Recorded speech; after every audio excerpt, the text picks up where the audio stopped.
ராஜராஜ சோழரை நம்ம நேரில் பார்த்துருக்காமாங்க. நாம் சிற்பங்களில் தான் நம்ம பார்க்குறோம், சிலைகளில் பார்க்குறோம். இங்கே பாருங்கள், இவர் உண்மையான ராஜராஜன். அவர் தன்னோட மனைவியர்களோடு நிற்கிறாங்க. அவருக்கு பல மனைவிகள் இருந்தாலும் 3 மனைவி தான் முக்கியமாக. அதில் பஞ்சவன் மாதேவி, உலக மகாதேவி, வானவன் மாதேவி அப்படின்னு. பஞ்சவன் மாதேவி அவங்களுக்கு தஞ்சாவூர் கோயிலுக்குள்ள சிலைகளை வழங்கியிருக்கிறாங்க. உலக மகாதேவி பெரிய கோவிலில் பல கல்வெட்டுகள் எழுதி வச்சிருக்கிறாங்க. வானவன் மாதேவிங்கிறவங்க தான் ராஜேந்திர சோழனின் தாய். இதில் முக்கியமாக பஞ்சமன் மாதேவி அவங்களுக்கு தான் முதலிடம் கிடைச்சிருக்கு. அவங்களுக்கு பார்த்திங்கன்னா தஞ்சாவூர் மாவட்டம் கும்பகோணம் பக்கத்தில் பழையறை கிராமத்தில் அவங்களுக்குன்னு சொல்லி ஒரு தனி கோவில் ஒன்று கட்டியிருக்காங்க.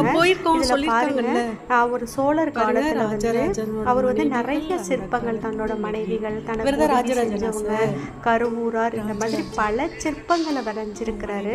ஆனால் அந்த சிற்பங்கள் எல்லாமே நாயக்கர் ஆட்சி காலத்தில் அது மேலே எல்லாத்தையுமே வேறு வண்ணங்கள் தீட்டி வேறு ஓவியம் வரைஞ்சிருக்காங்க. இப்போ அதை பிரித்தெடுத்து கூட இப்போதைக்கு ராஜராஜ சோழனோட ஓவியங்களில் இன்றைக்கும் பழமை மாறாமல் வச்சுருக்காங்க. பாருங்கள், ராஜராஜன் எப்படி நிற்கிறாரு தன்னோட மனைவியருடன். இது எல்லாமே பிரித்தெடுக்கக்கூடிய காட்சிகள். அதில் பார்த்திங்கனாக்கும் பரதநாட்டியம் அந்த எத்தனை ஸ்டெப்பு இருக்கோ அத்தனை ஸ்டெப்புகளையும் கல்வெட்டுகளில் அப்படியே சிலைகளால் செஞ்சு வச்சுருக்கிறாரு. அந்த நடனத்தெல்லாம் இந்த பாருங்கள், அந்த மாதிரி தான் இருக்கும். பாருங்கள் எந்த அளவுக்கு நடனத்துக்கு முக்கியத்துவம் கொடுத்துருக்குறாருன்னு.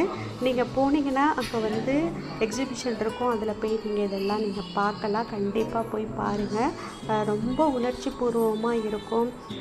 சேனல் பிடிச்சிருந்தா லைக் பண்ணி